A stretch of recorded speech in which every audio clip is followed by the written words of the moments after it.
Alors, la question est ceci, personne ne m'a demandé comment je le reçois. Quoi? Voilà, il faut le dénommer. Est-ce qu'il s'agit d'une conseil de prudence? Est-ce qu'il s'agit d'un avertissement en vue d'une méthodologie ou un dernier avertissement sérieux? Ça veut dire que si on formule un peu plus clairement, alors vas-y, voyez, si vous déviez de la méthodologie dite phénoménologique, autrement dit langue de bois,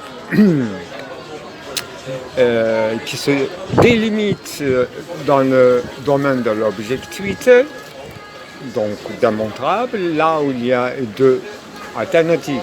Vous voyez, erreur d'abord prononcée clairement. Si vous vouliez éviter de tomber dans l'erreur, clairement, je le cite, avant le contenu de l'avertissement, la forme contient toute une méthodologie. Et plus qu'un conseil de prudence, c'est un avertissement sévère. J'ai dit sérieux, mais sévère, c'est encore plus dur. Mais par rapport à quoi cet avertissement a eu lieu le 16 juillet, mon poème se conjoncture, donc je me rectifie, le 8 juillet. Comme je montais mon film le 16 juillet, effectivement j'ai consulté immédiatement, parce que ça m'est venu à l'esprit qu'il s'est passé quelque chose sur le média social. Là, j'ai jeté un coup d'œil à quelques posts, mais je me suis contenté de prendre uniquement mon poème posté le 8 juillet. Pendant que je faisais le montage, je finalisais mon film de 16 juillet. Peut-être 17 matin que j'ai publié. Il ne s'agit pas d'un seul film, d'ailleurs. En général, je fais ce que je fais, rien d'intéressant. C'est une routine pour moi. Et donc, pourquoi j'ai reçu, comment je l'ai reçu, pourquoi j'ai reçu avant tout, non pas l'objet, le sujet de l'avertissement, parce que ceux qui sont avertis, c'était tout le monde. Moi, je suis le sujet de toutes ces énonciations, sujets secrets ou, comme on dit, discrets, sous-main. Donc, rayé. Heureusement qu'on ne cite pas mon nom ni mon pseudonyme, mais je l'ai pris comme un avertissement, un contre-avertissement contre moi, et avec ce sentiment, feeling, Stimmung, j'ai immédiatement changé la stratégie du montage. J'ai commencé à mixer de tournage, finalement, de séries d'enregistrements de différentes époques, mais dans la même saison, disons, printemps et 2024, eh bien, donc j'ai changé de stratégie. C'est moi qui faisais un riposte ou une réponse, bien sûr. Mais uniquement en citant mon film. Donc le contenu est langue de bois, enfin logique. et des limitations clairement exposées par Husserl dans les limites de ses recherches unterschuliennes, et non pas comme principe de pétition qui sera subspécie et norme. Mais la féminologie, pour devenir une science rigoureuse, à mon avis, en fait c'est une citation, mais à mon avis, selon mon expression, pour être pris en considération dans les autres sciences, n'importe quelle science régionale qui ne serait pas philosophique, à proprement parler. C'était une stratégie de Husserl pour se faire une place dans l'université ou dans une cursus philosophique, pour s'imposer bien sûr. Et là, il est allé très loin dans ses recherches et on le suit avec l'admiration. Mais tout en rendant ce qu'il a fait à lui, c'est-à-dire il était très clair et honnête dans la délimitation, dans l'exhibition de la délimitation, dans l'explicitation de la délimitation de son projet, dans le cadre d'un livre, par exemple. Voilà. Je parle spécifiquement du livre Erfahrung und Urteil, ou bien Urteil und Urteil, Erfahrung, jugement et expérience, que je vais faire un compte rendu filmique. Et voilà. Mais ma question à moi initiale, c'était comment je l'ai pris, comment je le reçois. Oui, je l'ai reçu comme un avertissement, un contre-avertissement personnel, et je me suis senti ciblé. Et ça peut être complètement un épiphénomène, un hasard, parce que c'est pas étonnant que cet avertissement a eu lieu, parce que c'est standard. C'est uniforme, standard, répété, réitéré, souvent réitéré, un avertissement insistant, parce qu'il le sujet en question, il se délimite sans un protocole de recherche, il se délimite pour des raisons qui est écrit dans sa poste. Pour ne pas tomber dans l'erreur, gardez vos réserves à vous-même. Il ne faut pas partager les choses qu'on ne peut pas universalisables, qui ne sont pas universalisables. Uniquement échanger entre vous et publiquement les universaux, ou bien ceux qui sont universalisables, pour ne pas dire objectifs. Restez dans le domaine de l'objectivité.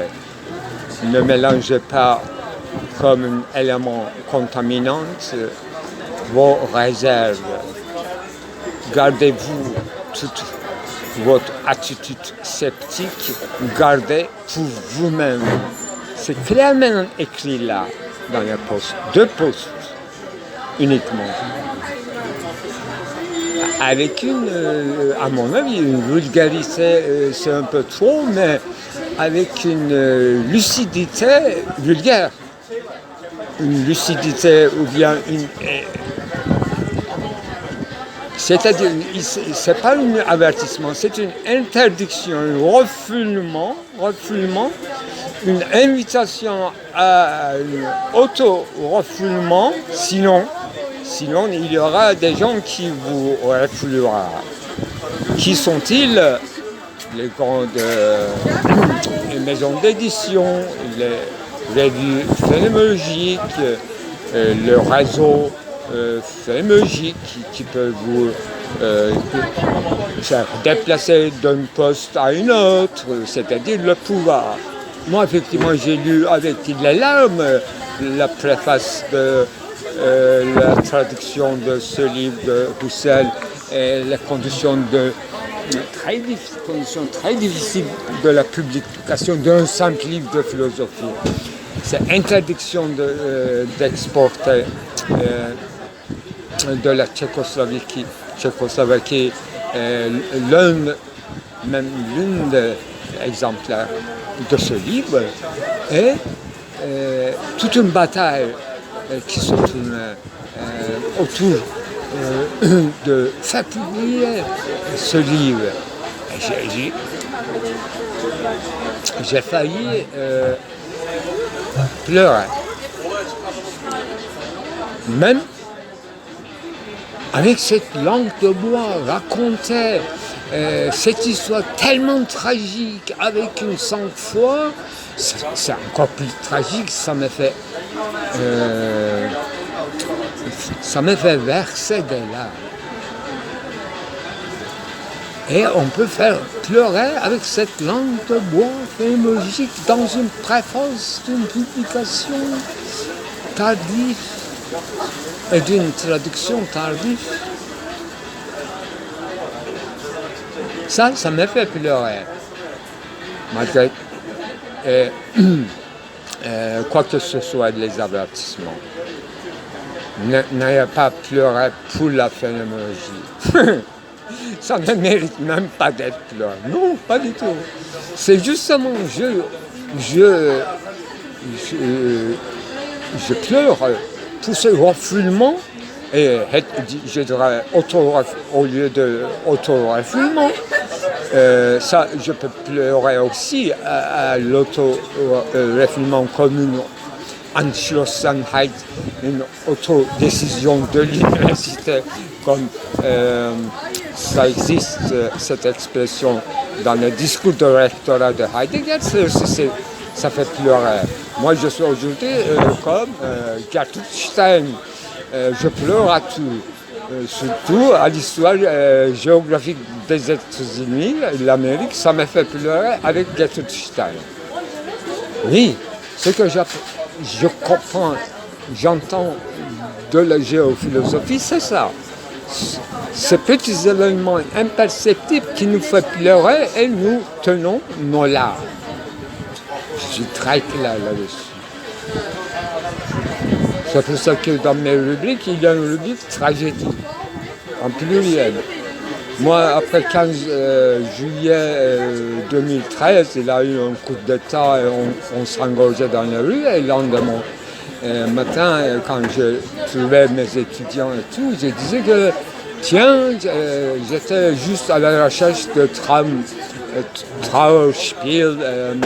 Je cherchais une tragédie digne d'une tragédie pour notre époque. Voilà, je suis bouleversé que ça tombe là-dessus et tout.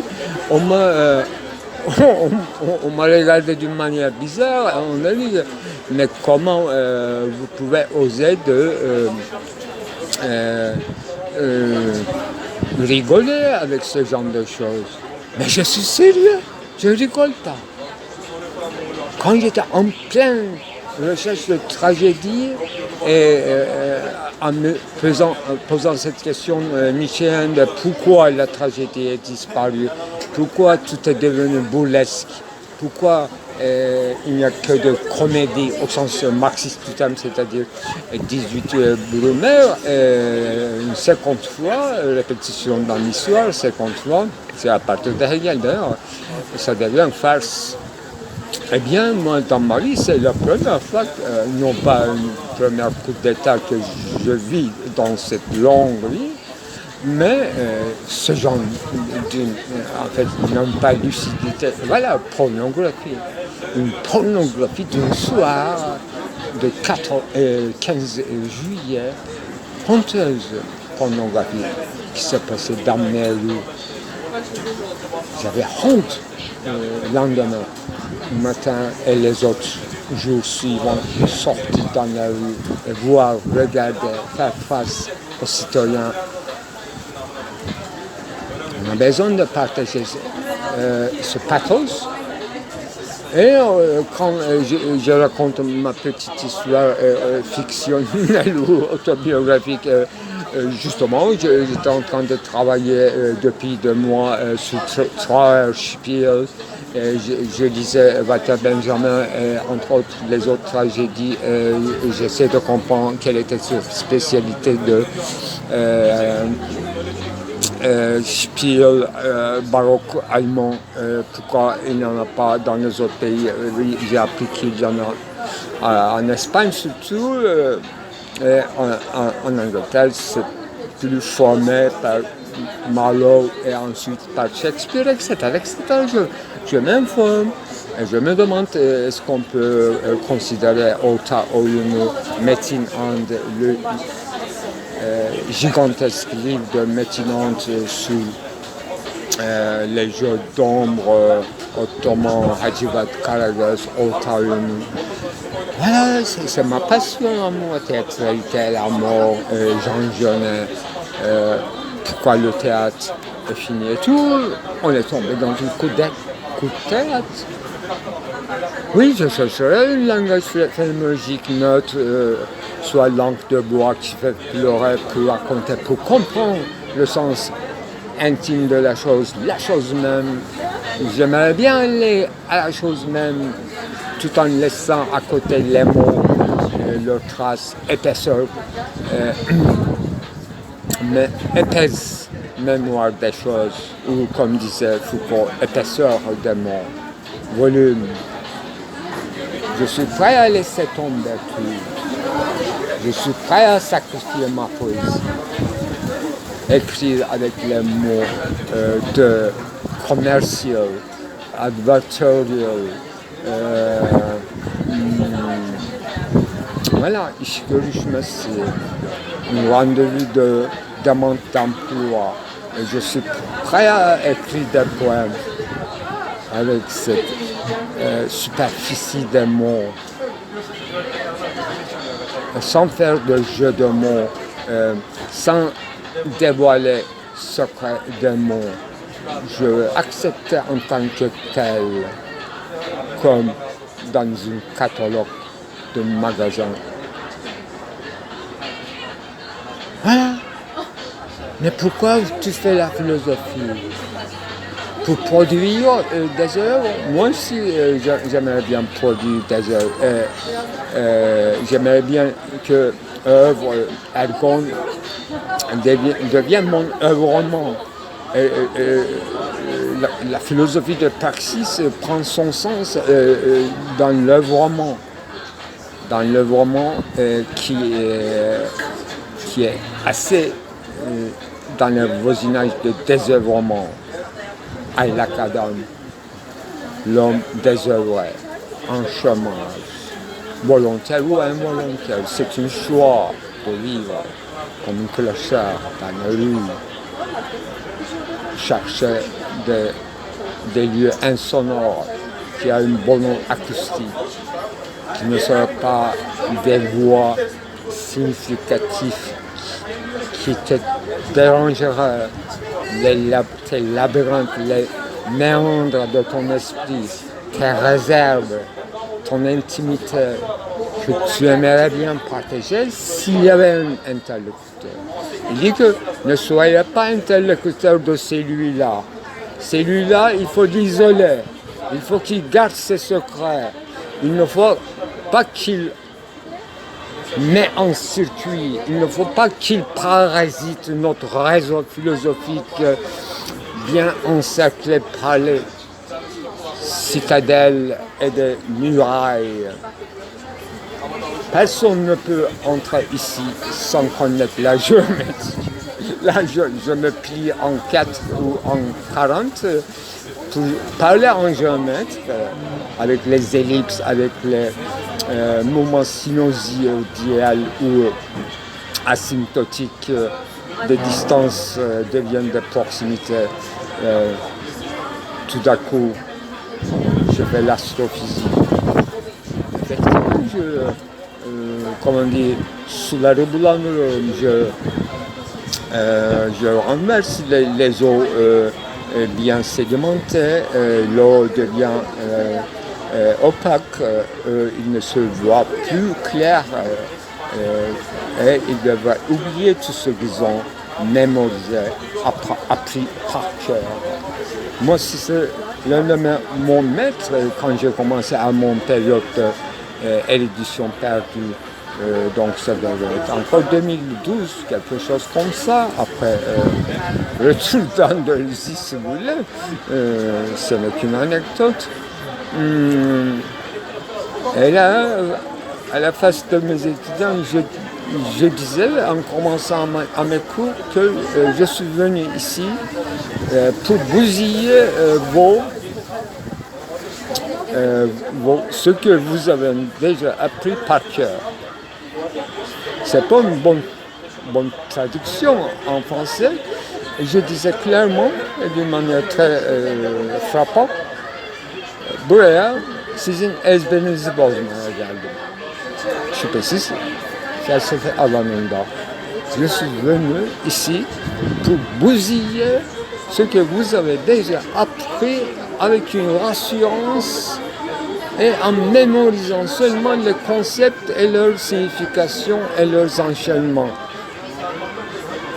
Et je suis venu là pour détruire cette chaîne, justement. Ça m'attache dès lors, à partir de maintenant. Il y a un tournoi, ça suffit, ça tisse.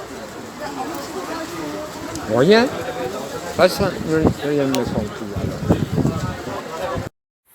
Alors, on attend normalement, moi, en tout cas, des entités, moi je les appelle comme ça, non pas étudiants, non pas humaines, c'est trop général, des entités. Moi j'attends des entités d'abord qu'ils se révèlent, qu'ils fassent une... non pas une preuve de leur existence, mais une preuve d'existence, un signe, ça suffit. Et de préférence de par honnêteté et donc d'une transparence, même un lapsus qu'on passe non pas sous silence mais avec les rires respectifs, ça pourrait faire l'affaire, c'est-à-dire un bon commencement. Donc j'attendrai des entités qui se révèlent, d'abord, qui se révèlent d'une façon ou d'une autre, qui font des signes d'existence, qui disent « je suis là », et ensuite, c'est longue de marche, ensuite qu'ils se relèvent autant que c'est possible, qu'ils se révèlent, qu'ils s'ouvrent à eux-mêmes. Je n'ai rien à faire avec leurs signes et avec leurs signifiés, n'est-ce pas? Qu'ils fassent une preuve d'existence avec un signe émis. Et ensuite, c'est une longue marche, effectivement, pour eux, si c'est possible, moi, accompagnant ou en contemplant de loin, lecteur,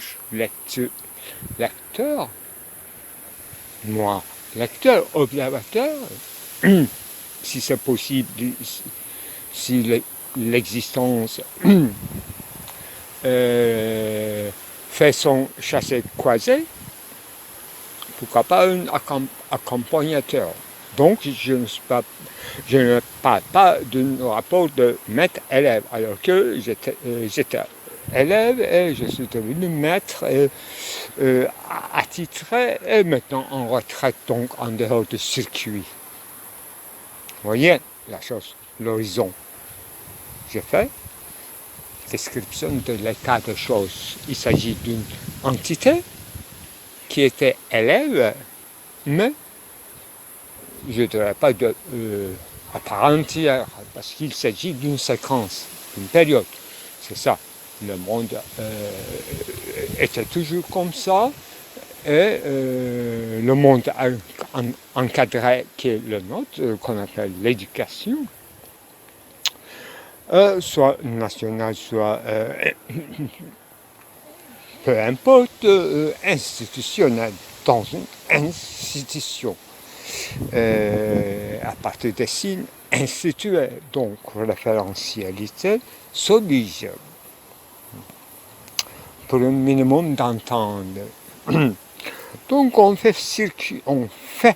circuler les signes dans une institution. Voilà un terme bureaucratique, circulaire. Circulaire veut dire, en turc, bien sûr ça vient du français, mais je me demande si en français c'est la même signification dans la bureaucratie française. Circulaire, c'est une sorte de cahier pour les fonctionnaires d'État, et qu'on fait circuler ce cahier pour ramasser des signatures, non pas une pétition, pas du tout, bon, c'est pour compléter le processus, c'est tout. Rien d'important, ça ira. Rien à voir avec nos sujets, sauf la forme circulaire. Circulaire, ça demande une signature.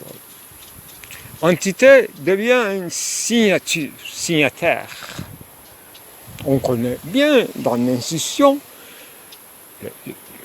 le pire des choses qu'on puisse expérimenter et qu'on peut juger. Voilà une Erfahrung et non pas une Erlebnis. J'ai vécu, j'ai lu, j'ai goûté et ça me suffit. Satis. Donc un vide, une labyrinthe formelle qui vous a ouvert cette sociologie de l'institution nécessaire s'oblige et me fatiguerait. Rapidement. Et alors que quand je suis détendu, quand je fais des petites fous rires dans l'enchaînement des mots, chaque fois que je fais un fou rire, c'est en complétant une phrase, je m'étonne du mot qui se fait choisir et je me dis dans mon soliloque tout en parlant, tout en m'enchaînant, et je me dis que c'était ça, donc je connais son histoire, cette petite chose qui est arrivée finalement. Voilà mon petit, le mot vient, et je fais des fous rires, même avant qu'il vienne, avant qu'il se prononce par ma bouche, par ma gosier, et je sens venir ce petit gros mot, et je ne tiens pas mes fous rires, parce que c'est un juste mot, juste mot que je cherche, mais ça vient par convenance, pour compléter le schème que je décris par la compréhensibilité maximale. Voyez, je lis. Au moment où je me vois d'être compris, je me vois que je serai compris par mon auditeur, par mon audience, et je calcule très vite 1000 façons et 1000 degrés où je serai mais compris, mais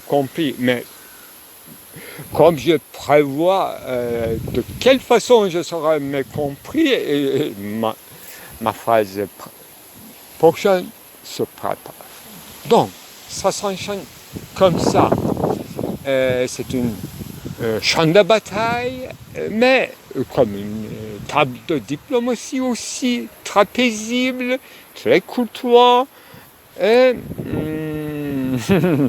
j'aimerais bien que ce soit un certain orchestre, un large orchestre avec une division de travail instrumentale et chacun participe par ordre ou par justement non pas par ordre hiérarchique mais par une certaine courtoisie et non écrit et donc par une certaine mœurs juste au nom de la musique, au nom même de l'esprit de la musique au sens Montesquieu du terme qui parle d'esprit des lois. Donc chaque cœur d'instrumentaliste se vibre d'une seule chose innommable que le substantif la musique. Et chacune est prêt à prendre la parole sans permission. Là où là il était la question et il est toujours en question, la musique dans un orchestre. Bien sûr, ou après, tant qu'ils se sont réunis, même partiellement, pas tous ensemble, n'est-ce pas? C'est ça mon intérêt avec le théâtre aussi, bien au-delà de la représentation finale, achevant, finalisée, c'est ce qu'on appelle la cuisine, c'est-à-dire les arrière-chambres, dont j'ai fait un petit film quand même, les arrières lui donnent quelque chose. Donc les arrières, les préparatifs, tour d'horizon, et dans la musique surtout orchestrale ou quartet, ce que j'adore, puisqu'on a parlé de Schola Cantorum, qui est un peu, trop peur. Et ce sont, je ne connais pas le terme technique, mais accords. Voilà.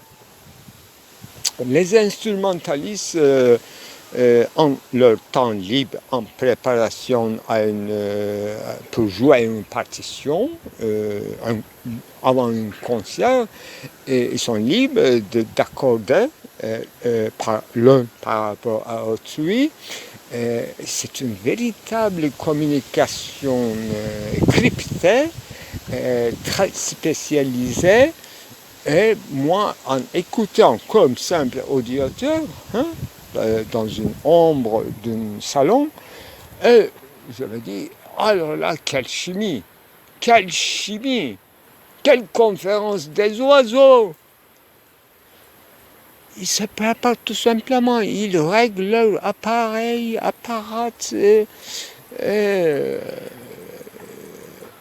bien sûr, je donnerai un certain privilège à la voix, s'ils s'accordent leur voix, comme nous avons eu cette chance. Quand on avait 18-19 ans, vous savez, mon histoire devant la pluie a cappella, dans la bouche abyssale d'une puits dans le sud de la Turquie. Je donnerai même l'adresse, près de Kaş, mais pas du tout Kaş. Là où il n'y a ni voie pour le transport terrestre, ni courant d'électricité, ni courant d'eau, mais un puits, c'est-à-dire un grand golfe créé par le Dieu, tout simplement, et directement par Dieu, c'est-à-dire la nature. naturel qu'on appelle non pas le bain de Cléopâtre, ça existe archéologiquement et on peut visiter, comme une golfe, c'est pareil, mais c'est pas celui-ci. Bon, l'expérience d'accord de voix. Donc notre sujet, d'accord ou désaccord, discorde, ce sont des traductions, n'est-ce pas, des mots utilisés par Héraclite. En allemand, Streit, conflit, désaccord, et l'injustice, c'est une fougue, c'est-à-dire une certaine déliaison, et déliaison, c'est-à-dire justesse, pour ne pas dire justice. C'est le propos et les fragments d'Anaximandre interprétés par Heidegger. Effectivement, les maîtres sont morts, mais leurs écrits nous guident, tout simplement. J'ai eu des maîtres vivants qui m'ont initié à leur maître mort. C'est ça. Sur la méthodologie, c'est ça. Un rapport de maître et d'élève qui passe par plusieurs entités séparées, parfois communiquant, comme Nathan Smith, qui est dans une distance de milliers de kilomètres de moi, mais il est avec une bienveillance, avec une générosité, il me donne des signes et des références très très claires avec l'étymologie des mots arabes en ce qui concerne ma religion, donc l'islam, et par exemple, sur le mot salat, justement, qui veut dire namaz, mais malheureusement, namaz n'existe même pas comme mot dans le Coran et qu'on utilise comme une absolue en langue turque, alors que c'est un mot persan. Donc, tout est confondu et Nathan Smith vient m'expliquer en donnant une référence d'un livre qu'il a lu et qui cite en disant que Salat avait une racine SLT et qui voudra dire tendre les pièges à Dieu. C'est-à-dire, bien sûr je comprends avec trop de bienveillance, c'est-à-dire inviter et prier pour être accepté à être invité devant Dieu, bien sûr. Inviter Dieu veut dire que être dans l'obligation de prier pour que Dieu vous invite devant vous, qu'ils acceptent votre invitation à vous, Dieu. Bon, voilà la signification de namaz, prière, qu'on appelle prosternation, etc. Bon. Salade. Donc on ne connaît rien de salade et on ne connaît rien de tendre un piège. Effectivement, j'ai donné des réponses volontairement déplacées, mais avec une compréhension totale à Nathan Smith. En disant que, en commençant à faire de la poésie, c'est-à-dire parler une langue afrique en français, se tendre, effectivement, attention, protension, tension. Tout à l'heure, j'ai dit, quand j'étais détendu, voilà, je suis dans l'air, j'ai fait une préparation, j'ai fait un accord dans ma tête, et justement, ce que vous entendez, ce n'est qu'une orchestration avant de jouer une partition que je ne possède. je ne possède la partition. Mais il y a eu des moments ici même, l'endroit exact où je me trouve, juste 15 mètres plus loin, devant une arbre, j'ai écrit une partition, et peut-être que je me trompe, j'ai lu ma partition, c'est-à-dire ma poésie, Sarrazin, par exemple, à une arbre. Sûrement j'ai filmé, mais où est ce film? C'est dans ce film, sûrement, qui s'appelle Sarrazin. J'étais très ému, mais maintenant, je mets à côté. Parce que dans ce film, dans cette poésie, ça existe tout à la fois, c'est-à-dire toute mixité des religions et ce qu'on appelle marano, maran, musulmans devenus chrétiens qui acceptent un croisadier, enfin, templier, je ne sais quoi, qui accepte un musulman chez lui, etc. Il est un dialogue. Ça n'a rien à voir avec le petite nouvelle de Balzac que j'ai dit d'ailleurs. J'ai fait une erreur.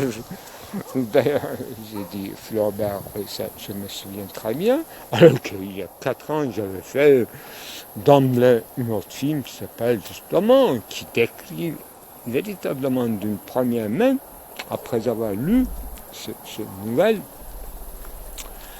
il y a un autre film qui décrit en détail la nouvelle de Balzac qu'on appelle Sarrazin ou Sarrazine. Et sans mélanger les propos de Roland Barthes. Justement pour aller directement à la chose même, qui était exaltant. Je me demande si j'avais fait lecture de cette nouvelle avec cause juste au raid de la mer, au Bosphore. J'aimerais bien être appelé par Brownie. Il m'a dénommé péripatéticien d'Istanbul. Il va bientôt me dénommer l'homme malade de Bosphore.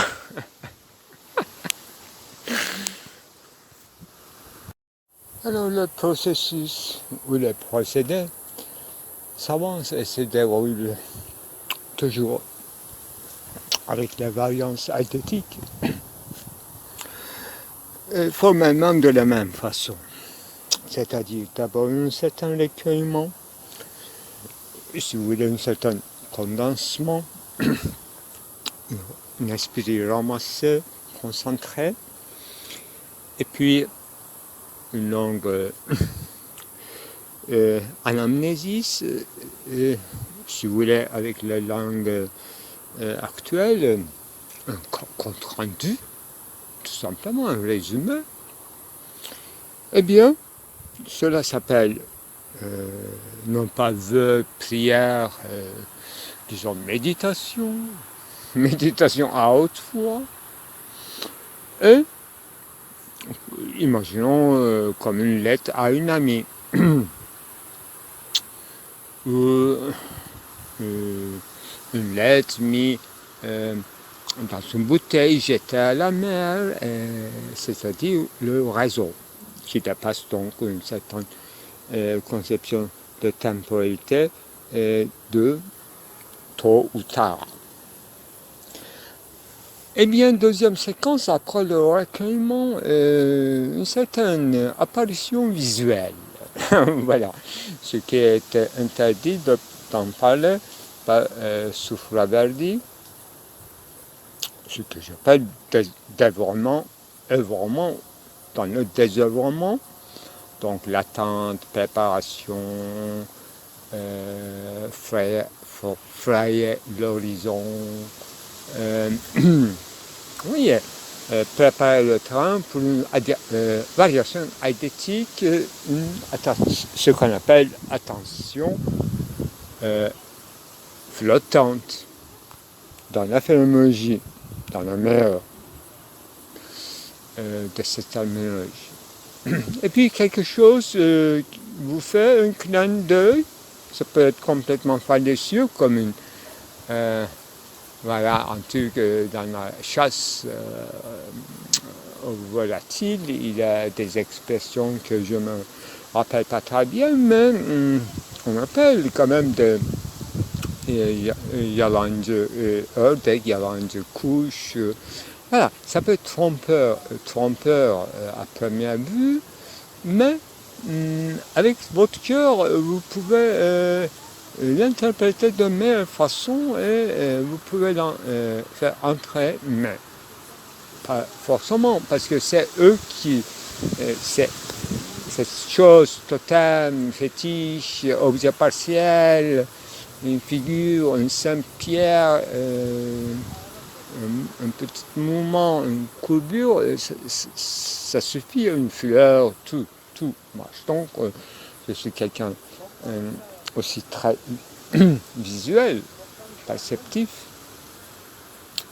Quelque chose vous fait signe, finalement, dans votre moment de détente uniquement. Jamais vous n'aurez l'aperçu dans une affairement, dans une concentration, dans une attention aiguise, comme on dit chez Bergson, pointu, le point aigu d'une pyramide, là où toutes vos forces sont restées en arrière.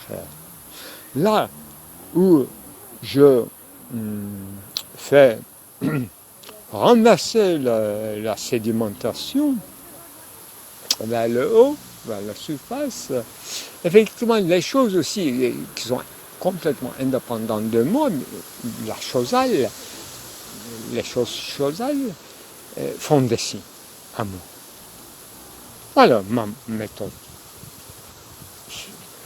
Si vous voulez, en cinéma, ça existe toujours, que je trouve des objets, c'est Marcel Duchamp qui devait en parler, qui parle même, enfin, il est tellement fidèle à ses objets qu'il en travaille, il ne laisse pas comme ready-made, already made, il les considère quasi ready-made, parfois. Moi aussi je suis de ce genre de habit Barbour. Et je trouve l'accès n'est pas difficile, je ne veux pas me blesser, rester en plein sang. Je le regarde, lui aussi, il endormi, il a l'air d'être Kurgan, un objet de 15 centimes avec des yeux très marqués, ça peut être plate, blanche, donc ça peut être très très bon marché statue, avec milliers de copies, mais faites avec la main et avec un cœur, disons, imaginons, thaïlandais, qui est obligé de le couler dans le moule tous les jours pour le vendre en Belgique, etc. Et est invité en Belgique, à Bruxelles, et connaître les véritables originaux de Van Gogh, etc. C'est un documentaire, donc j'ai fait une fiction autobiographique. Non, je suis très sérieux. Je ne suis pas sérieux, mais je suis très sérieux sur ce sujet-là. Parce que fiction était justement ce dont nous parlons actuellement, ce dont parlait ce film thaïlandais d'un artiste qui ne fait que de copies de Van Gogh pendant toute sa vie. Eh bien, il a trouvé une occasion d'aller à Bruxelles pour voir véritablement les originaux ou Amsterdam de Van Gogh. J'ai dû J'ai même vu Mona Lisa en vrai. Il y avait du monde. Hein. Que faire devant ce merveille merveille que je suis en train de traverser tout simplement, qu'on appelle la saison, passage des saisons. Effectivement, j'ai une petite superstition. Si je ne vis pas dans une année pleinement le temps de printemps, effectivement, je crois que je me sentirais en hiver et en pleine année très malheureux, surtout avoir des problèmes de santé. Mais qu'est-ce que ça veut dire vivre pleinement le printemps, printemps, chaque année, ce n'est pas possible. Il y avait monsieur le paysan tout à l'heure qui, mangeant en ramassant des poireaux tout petits, des poireaux sauvages qu'on appelle attendez, ahlat, et bouche plein, et il me disait tout à l'heure que mangez, depuis 4 ans, on n'a pas eu de poireaux comme ça, ahlat, c'est-à-dire poireaux sauvages, des forêts. Bon. J'ai pas de musique, j'ai le silence total, il n'y a aucun bruit qui me dérange. J'ai réécouté tout ce que j'ai dit aujourd'hui. Je n'ai pas pleuré, mais aujourd'hui j'ai quand même, en l'écoutant, j'ai mouillé plein de serviettes. Je suis content, je peux mourir, rien à ajouter. Mais, question de remake, effectivement, d'où vient ce puits? Et puis, ce puits-là, deuxième puits-là, que quand même j'ai malheureux puits, que je l'ai pris comme comme certains lacs, là où j'ai fait des remakes, Ben de Dien, la chasse, plusieurs scènes de chasse que j'ai filmées, complètement inimaginable. L'un de extraordinaire, c'était bien sûr le film qui faisait un remake, interprétation de Ben de Dien, bien sûr à partir des textes de Pierre Klossowski. Aujourd'hui, quand même, je suis tombé encore sur mon écrit qui faisait un certain compte-rendu de Blanchot et Marcionesi. Martion. Première fois dans ma vie, j'ai vu son nom, bien sûr, dans le segment prochain de Klossowski. Voilà, Ben de Dien. Le film s'appelle autrement sûrement le vol de tableaux cachés, etc. D'une grande cinéaste, je dirais Jean Roche, mais je peux tromper à tout instant. Il est d'origine brésilienne, il est complètement francisé apparemment, et il devait avoir l'âge de mon père d'enfant. Et je présente tous mes respects. Eh bien, ça m'a intéressé cette histoire de table volée. qui est l'intrigue de Bandodian. Et le lieu même, je suis dans le lieu même de mon remake qui intéresserait personne. Un cinéaste, avant de mourir, visite ces anciens lieux de tournage. C'est encore pire d'écouter d'un philosophe mourant comme Socrate qui dit voilà. C'est le comble du ridicule. Imaginons un Socrate qui dit que j'ai pas commis du crime.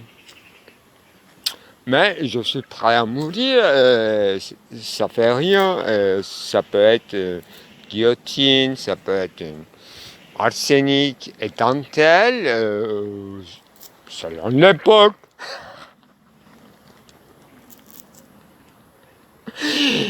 Effectivement, Dazan a oublié quelque chose dans la dimension de la temporalité, c'est qu'on meurt selon l'époque. Bon, j'ai acheté un vin pour essayer, dont le titre très attirant, Amore. Imaginons, il y a une calligraphie japonaise dans le trademark qui est très espagnol à la fois, parce qu'il s'agit d'une calligraphie japonaise ou un hiéroglyphe, un pictogramme, justement un pictogramme, un monsieur, une dame, sûrement espagnol, qui font, c'est la même chose que je n'ai jamais fait, mais j'adore. Vous allez dire que notre maître est encore enchaîné sur la danse et chanter, et le cours est fini, on peut aller à se promener sous la rue de Independence. Et même dans les arrière-rues encore plus obscures, on peut encore plus indépendant. Quand on dit indépendance, je me souviens d'une ship, une tanker pétrolier à Istanbul, juste après le coup d'État de 80. S'est éclaté devant notre ville, en mer, et devant le port. Effectivement, pendant des jours, 15 jours, 20 jours, il a été indépendanta tous les jours. Tous les fenêtres, les vitres étaient cassées, on s'étouffait, ça brûlait, ça étouffait la fumée. Voilà. Avant que vous soyez nés, nous étions très indépendants en étant. Par exemple, imaginons que autant et Corée n'existe pas. Et nous étions un empire total et sans Amérique. C'est encore Bonnie m'a dit à travers une simple photographe de moi qui faisait quand même une petite geste de cartographie, et il m'a dit une cartographie du monde sans Amérique, et oui, ça devrait cesser. Il est drôle. Ce mec, il est drôle. Je ne sais pas s'il est juif, mais il a l'air de juif.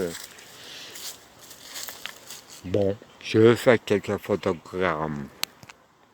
Excusez-moi, je reviens. Alors, dans l'immanence, on est trop enseveli. Alors, la transcendance est trop transparente. C'est comme une show en fin de nuit, midnight, d'une striptease d'une dame. Transparence, transcendance, immanence, manoir, immanence. Je cherche pas. Et Timon. Et j'ai dit manoir. Donc, vraiment, un manoir, mais il faut quand même qu'il y ait un passeur pour le commencement d'une conte arabe moyenâgesque. Il faut qu'il y ait un han, c'est-à-dire caravansérail, manoir, non pas une assommoir de 19e. Eh bien, les lieux, institutions. La vie n'est pas seulement un songe, mais on peut songer la vie comme une éducation à vie. Donc, manuel, passage, les chevaux, tout ce qui sert à faire de la vitesse, parcourir les chemins, aller vers le centre du pouvoir, être messager, revenir la tête coupée, emmener un paquet secret, donc dans une corbeille, une tête coupée. Voilà la lettre, voilà la correspondance première, communication humaine, signes, échange des signes, héraldique. Voilà l'arachnisphère, voilà le monde, voilà déchiffrage, voilà cryptage, voilà effectuation du pouvoir, voilà praxis, voilà ce qu'on peut faire dans les limites de nos technologies. Mais un mec, une femmelette qui s'est fait étonner par elle-même, c'est rare quand même, n'est-ce pas? On ne s'attendait pas, je m'y attendais pas. Voilà, il faut penser cela dans ce compte aux recherches que j'ai ouvert en ce qui concerne. Si c'est possible, la praxis. S'il est possible de faire une praxis avant de mourir ou seul acte de mourir, comme, pourquoi pas, spectacle, mort comme spectacle, le moment exact de mourir comme spectacle, spectaculaire, etc. C'était de l'acte. Je n'ajouterai pas. L'adjectif trop bien connu en Belgique, dans les train stations, chez nous aussi, qui quand même, non, railway, qui va pas à Bagdad, mais qui va juste de Londres jusqu'à Pékin. Hein? Nous sommes véritablement une civilisation du pont entre deux. Et le problème, c'est de, justement, conjoncturer la la limite où passage de frontière, là où commence l'Occident, là où finit l'Orient. Donc, nous sommes juste, non pas,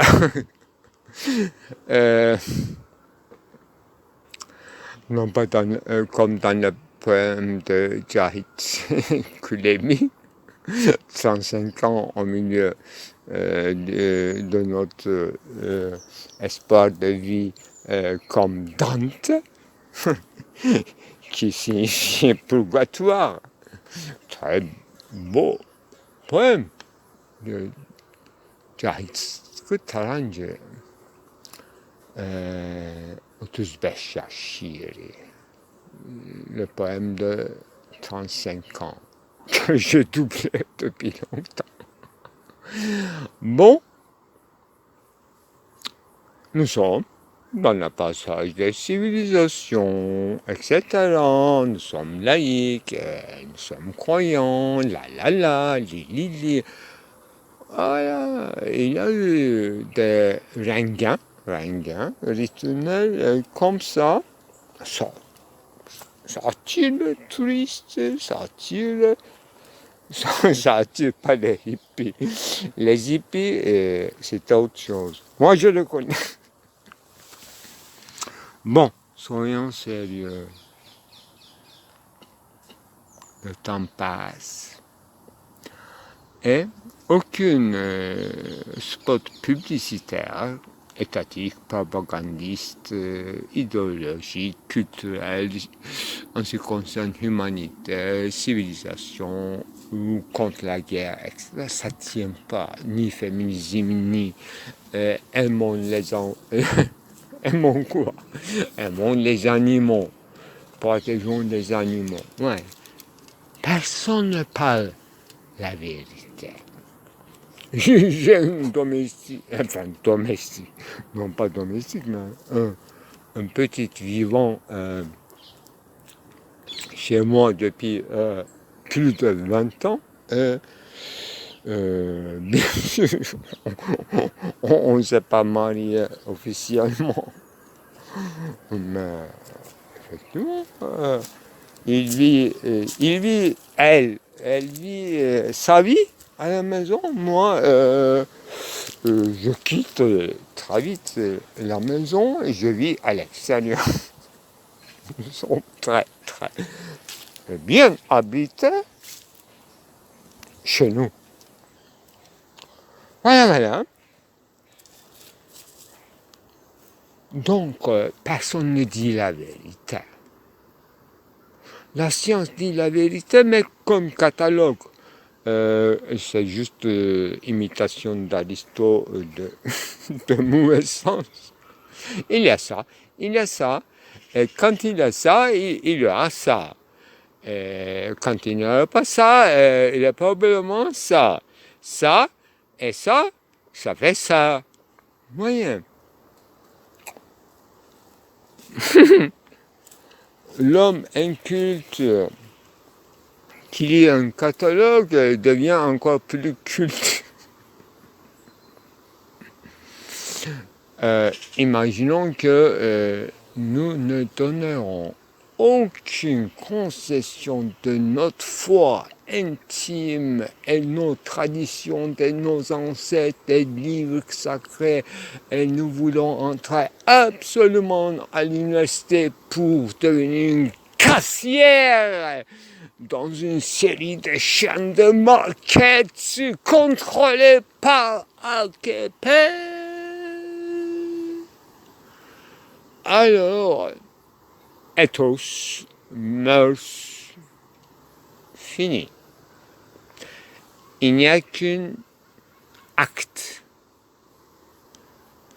désespéré, final, une solution finale qui va juste à la guerre, comme on appelle, civile. Mais de l'autre côté, malheureusement, je n'arrive pas à résoudre ce conflit. C'est dommage. Gilles Deleuze aura dit qu'il est quelque chose de terrible d'être une partie des rêves d'autrui. Voilà, Sartre qui dit autrement la même chose.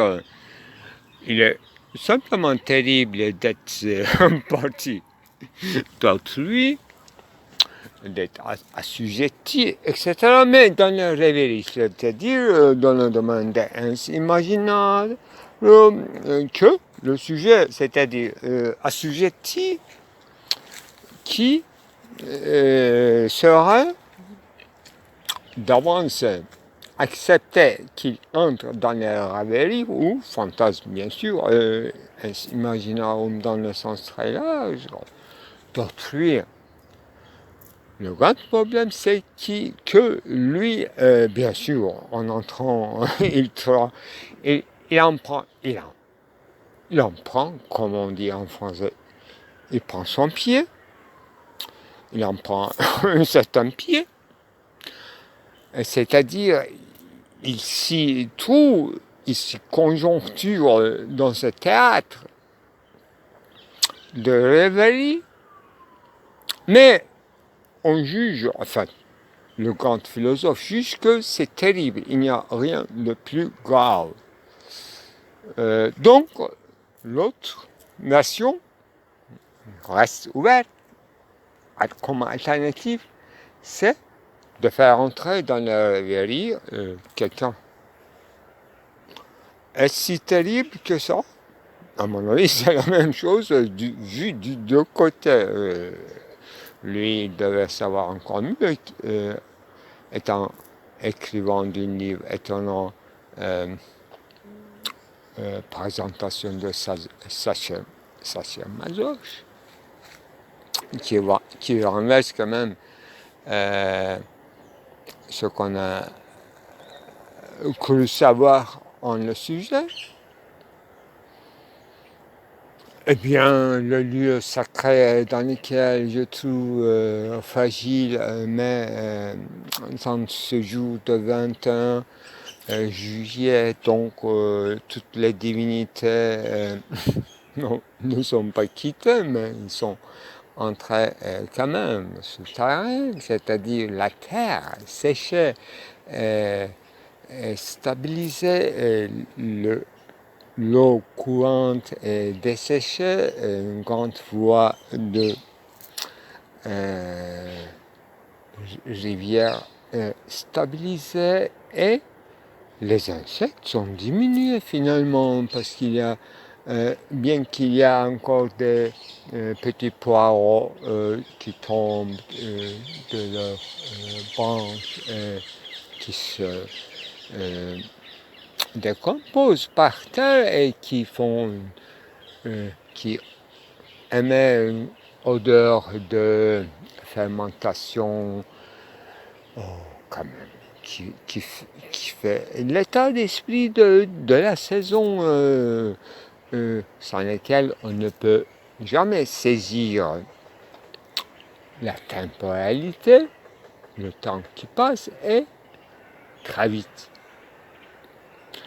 Eh bien, tout est mûri dans le câble apothéose de son mûrissement, et selon ce qu'on a dit, même il y a des arbres, des fruitiers qui n'ont pas donné de fruits depuis 4 ans, et ils ont abondamment donné des fruits, mais nous sommes dans une famine, dans une disette, dans une inflation terrible, dans une pollution, d'abord de l'esprit. Mais, sauf moi, c'est-à-dire que tout le monde sont descendus dans le bassin méditerranéen, dans les côtes, dans les plages, et là, ici, l'intérieur est devenu intact, divin, silencieux. Ce qui me manque, une seule entité, c'est moi, bien sûr, Hérisson, avec sa famille, devrait visiter à la tombée du soir. Franchement, aujourd'hui, je suis ici pour la raison très utilitaire et non pas pour pèlerinage des lieux de tournage. J'ai une barque très très spéciale que j'avais fait tomber ici, juste dans l'exact endroit ici. Et depuis 2 mois, j'ai creusé la terre. Impossible de le trouver, mais effectivement, aujourd'hui, selon la saison, la terre est très très sec et les feuilles, c'est facile à ramasser et tout est visible, sauf moi, c'est cité à moi, je ne vais pas tout. Mais l'éternité passe devant mes yeux, à l'image de ce tronc de l'âme qui ne se pourrit pas, plus fort que nous, et nous peut-être plus fort que lui. Moi, si j'aurais, pourquoi, je ne sais pas, mais si j'aurais des moyens, j'aurais pu embaumer ce tronc d'arbre de 6 mètres, tomber depuis des années ici, on s'assoit, on discute autour. Je l'aimerais en faire une sculpture à vie, jusqu'à la fin de temps. À vie veut dire jusqu'à la fin de temps. Ton temps, c'était ça. On vient par convivialité avec les oiseaux pour conférencier. Faut-il ajouter qu'il n'y a pas un lieu sacré, comme affirme Lévinas, pour justement éviter que Mohammed, que Jérusalem devient un lieu sacré. C'est un lieu site, une chambre de site archéologique, à la fois pour l'ensemble des occupations humaines selon les époques et bien sûr pour les rapports interreligieux. Mais par rapport à autres, toujours dans le registre du monothéisme, dans sa naissance et dans son développement. Ça, c'est une autre chose. Comme le sacré, on peut utiliser l'expression, pourquoi pas, mais le sacré, c'est fait par un acte subjectif de sacralisation, un acte en praxis. Donc il y en a plusieurs. Il y en a plusieurs. Dire ça, bien sûr, ouvre un chapitre concernant tout, non pas totémisme, pourquoi pas, y compris toute une évolution lente des shirines, des mémoires, lieux de mémoire comme le titre de livre de Paul de Ricoeur, qu'il faut penser des commémorations. Ce que je n'aime pas, ce qui sont des collectivités. Mais si je découvre un lieu et je ne bâtis pas une église ni une fondation, quelque chose, mais je gagne de la nature un espace, mais je parle littéralement. Aujourd'hui, je n'ai pas cette force, peut-être, mais 2017, donc j'avais cette force. Imaginons la phrase et le reste. J'ai desséché les marquages, vos marquages terrain, j'ai bâti mon église, c'est presque ça, mais c'est faux. Effectivement, j'ai beaucoup travaillé, même pour le nettoyage écologique, etc. J'ai dit, mais c'est un peu difficile, c'est-à-dire un peu polluant. Mais je l'ai fait régulièrement, chaque année. Pour mon confort d'abord et pour l'assistance projecteur. projecteur. Ah oui, ce que je voulais dire. Finalement, j'ai eu cette assistance projecteur comme projectile, parce que muet, docile, en communication interminable avec la Malaisie en langue cryptée que je ne comprends pas. C'est-à-dire, il s'agit de Google Translation ininterrompue et on n'a pas eu l'occasion trop de se converser face à face parce qu'il n'y avait pas une médiation de translation automatique, etc. Donc, un mois. Un mois bien chargé. Imaginons un service militaire. Hein. Malheureusement, on ne sait pas.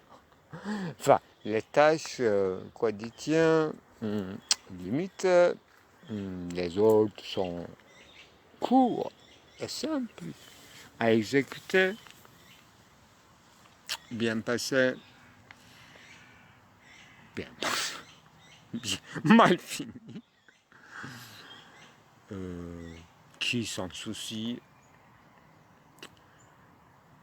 Eh bien, on parle des lieux sacrés et de commémoration ou de pèlerinage des lieux sacrés ou des lieux de tournage, aux bons entendeurs.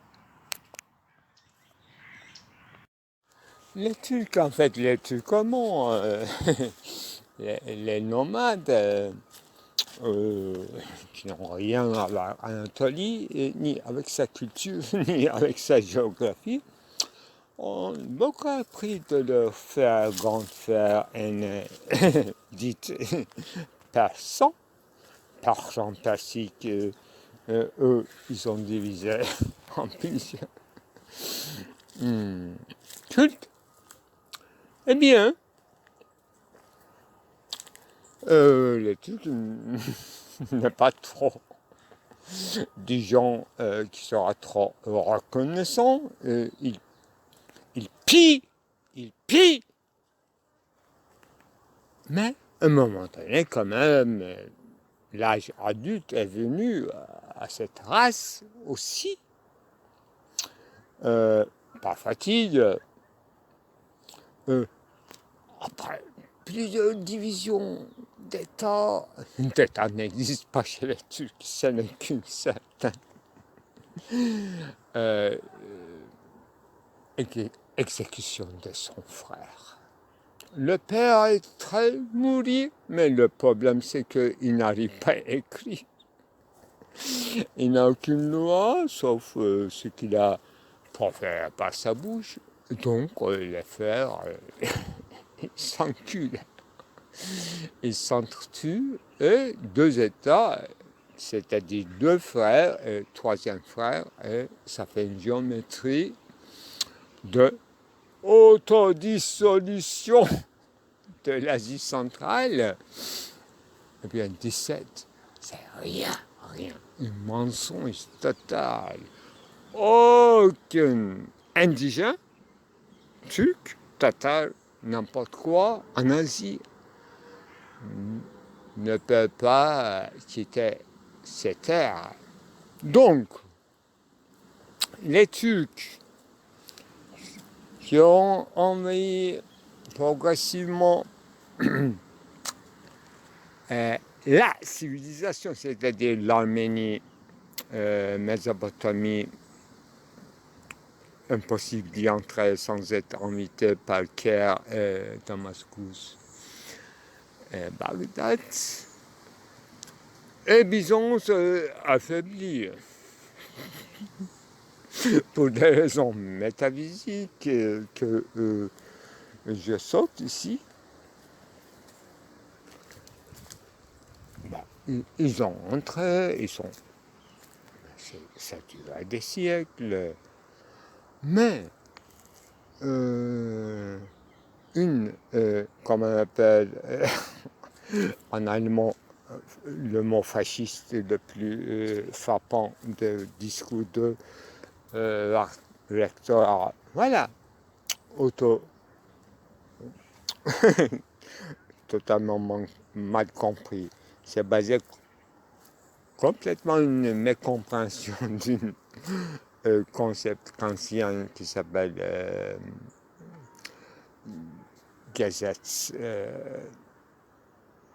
fastique, quelque chose comme ça, c'est-à-dire auto-législation, une entité qui s'auto-légiste, qui donc ses propres lois à lui-même. Gesetz massique, tout simplement. Voilà,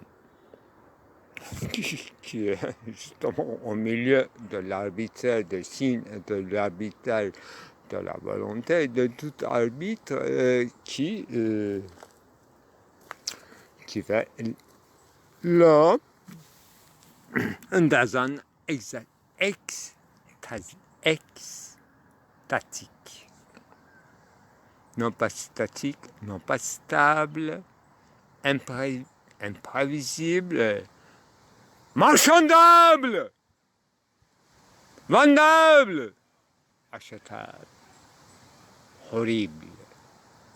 S'il est naïf, s'il n'y a pas un juif qui ramasse tout le revenu et qui le convertit en pierre précieuse, en or, et qui se dérobe vers Venise, n'importe où. Vous voyez,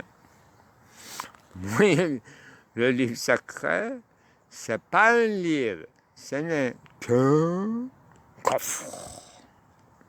coffre blindé, sur lequel on peut s'amuser de faire des sacrifices de bélier ou de coq.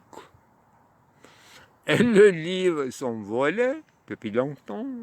Donc, dans le coffre est vide, comme les pyramides, là, il n'y a que quelques osmanes. Voilà, l'histoire en sa totalité, c'est dérober la richesse le plus volue de l'autre, dont il sera un peu imbécile. Et qu'on fait tout et qu'il reste dans cette imbécilité qui n'émancipe, sinon la guerre totale.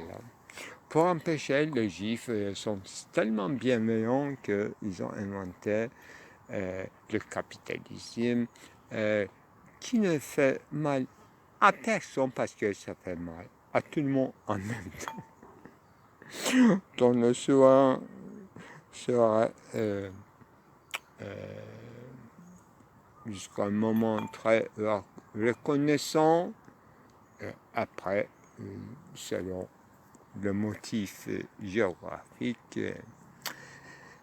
il aurait cédé le pas à un autre souverain qui dira que je suis démocratique, je suis républicain, je suis suffrage éternel, universel, qui sera une figure d'une autre antéchrist.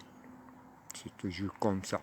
Messianisme qui ne veut pas que le Messie vienne et qu'on se réjouit en sa totalité de la nature.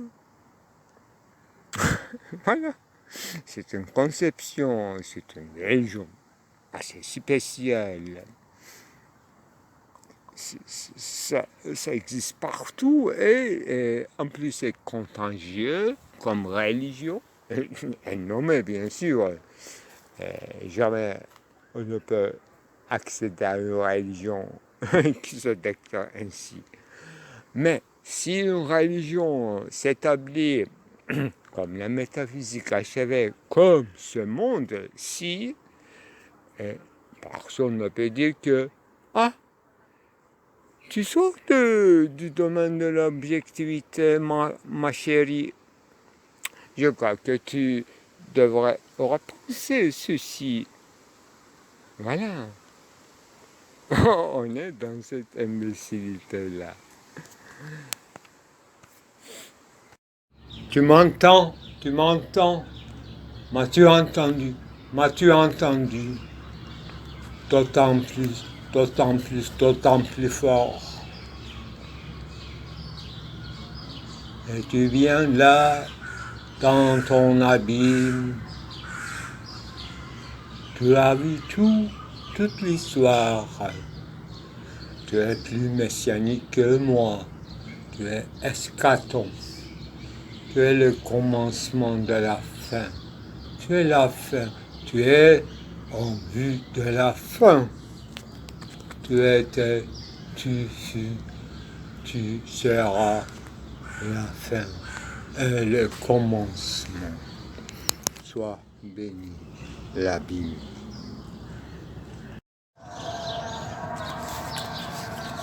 Voilà, symphonie pastorale dont parlait notre grand poète du dernier siècle qui a vécu au début de la République, CS,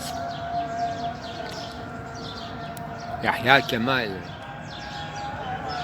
qui avait vu, qui avait entendu, comme moi.